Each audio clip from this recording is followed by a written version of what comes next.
वैष्णव नवनीत प्रिया जी गोपाल जी की सेवा करता था, लेकिन उसके घर में इतनी दैन्यता थी कि एक बार का भोजन ही 3 बार में पाया जाता था, दोबारा बनाने की सामग्री नहीं इकट्ठी हो पाती थी। अब उसका कोई एक मित्र आया, वो पैसे वाला, उसने आकर के उससे कहा और भाई सब ठीक? बोले हाँ सब ठीक। बोले तुम्हारा दिन सुधर गए कि नहीं? बोले अब वैसे ही है भैया, क्या करें, एक समय रोटी बनती है, उसी से शाम तक का गुजारा होता है। बोले अच्छा तुम पूजा वूजा करते हो क्या? बोले हाँ। बोले किसकी करते हो? बोले गोपाल जी, नवनीत प्रिया जी, लड्डू गोपाल, इनकी पूजा करता हूं। हंसने लगा मित्र, इनकी सेवा करते हो? अरे ये भी बेचारे जब इनको पूतना मारने आई ना, स्तनों में विष लगा के, तो ये भी नेत्र बंद करके शंकर जी से मदद मांग रहे थे कि पूतना के स्तन के विष को तुम पी जाओ।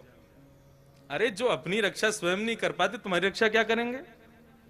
इनसे बड़े शंकर जी हैं, शंकर जी को लिया हो तुम, उनकी सेवा शुरू कर दो। अब बेचारा मरता क्या नहीं करता, सब कर लेते हैं। शंकर जी ले आया दूसरे दिन, और नवनीत प्रिया जी लड्डू गोपाल जी को दूर एक जगह टेबल पे बिठा दिया। बोले तुम्हारी सेवा अब हो गई, तुमने तो कुछ किया नहीं, अब इनकी करेंगे हम। अब शंकर जी की पूजा उसने शुरू कर दी, खूब रुद्राष्टाध्यायी से अभिषेक आदि सब करने के बाद में अगरबत्ती जला करके और त्रिपुंड लगा लिया। पहले तो ऊर्ध्वपुंड लगा रहा था, अब त्रिपुंड लगा करके ओम नमः शिवाय जप करने लगा। अब जैसे ही आंख खोल के देखा तो जो उसने अगरबत्ती जलाई थी उसका धुआं उड़ करके गोपाल जी के पास जा रहा था। अब वो धुआं है, वो तो कहीं भी जा सकता है। अब जैसे ही गोपाल जी के चारों तरफ उसने धुआं देखा तो ठाकुर जी के पास जाके क्या बोलता है, इतने वर्षों से सेवा कर रहा था, तब तो मेरी नहीं सुनी, आज दूसरे किसी को ले आया तो चिढ़ के मारे उसकी अगरबत्ती भी खुद ही सूंघ रहे हो।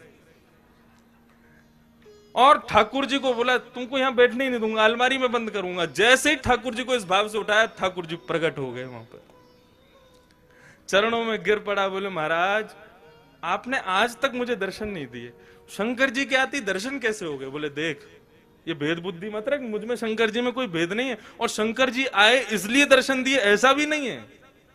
तो बोले क्यों किए, फिर क्यों दिए दर्शन आज आपने? बोले कल तक तुझे ये नहीं लगता था कि मेरी नांग सूंघती भी है, कल तक तुझे ये नहीं लगता था कि मुझे भी जलन हो सकती है, लेकिन आज तेरे भीतर ये भाव आया कि मैं चैतन्य हूं, ये अगरबत्ती मैं भी सूंघ रहा हूं, मुझ में भी एक जलनशीलता आई है, मतलब मैं साधारण मूर्ति नहीं, मैं चैतन्य हूं। जब तेरे हृदय में ये भाव आया तो मैं पीछे क्यों हटूं, मैं भी प्रकट हो गया, मैं भी क्यों मूर्ति तक रहूं? जब तू ही मुझे इतना ऊपर पहुंचा चुका है तो मैं भी प्रकट हो गया। तो ठाकुर जी का दूसरा स्वरूप भागवत कहती है चैतन्य।